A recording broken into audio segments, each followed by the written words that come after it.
Hi friends, ஈஸியாக ஒரு பிரியாணி கத்திரிக்காய் எப்படி செய்கிறது பார்க்கலாமா? இதுக்கு வெங்காயம் தக்காளி எதுவும் தேவையில்லை.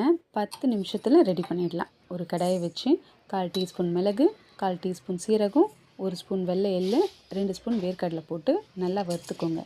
இப்போ நான் சொன்னது 1/4 கிலோ கத்திரிக்காய் செய்கிறதுக்கான அளவுக்கு சொல்லியிருக்கேன்.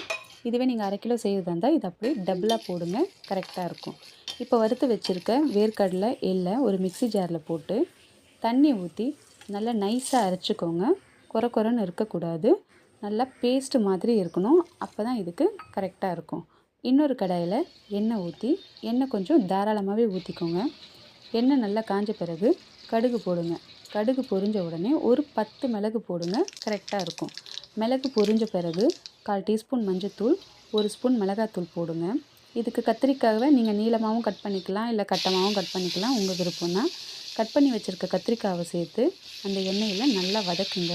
ஆனால் எண்ணெய் கத்திரிக்காய்க்கு போடுற மாதிரி முழுசாக போடக்கூடாது, கட் பண்ணி தான் போடணும். இப்போ நம்ம கட் பண்ணி வச்சுருக்க கத்திரிக்காவை எண்ணெயில் போட்டு நல்லா வதக்கிட்டு தேவையான அளவு உப்பு ஆட் பண்ணிக்கோங்க. இதுக்கு கொஞ்சம் புளிப்பு ஜாஸ்தியாக இருக்கணும், அதனால் புளி ஒரு பெரிய எலுமிச்சைப்பழம் சைஸ் அளவுக்கு ஊற வச்சு கரைச்சி வச்சுக்கோங்க.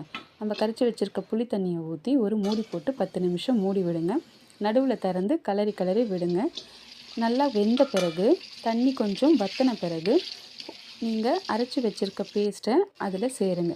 பேஸ்ட்டை சேர்த்து தேவையான அளவு தண்ணி ஊற்றி இன்னும் ஒரு 10 நிமிஷம் மூடி போட்டு மூடி விடுங்க.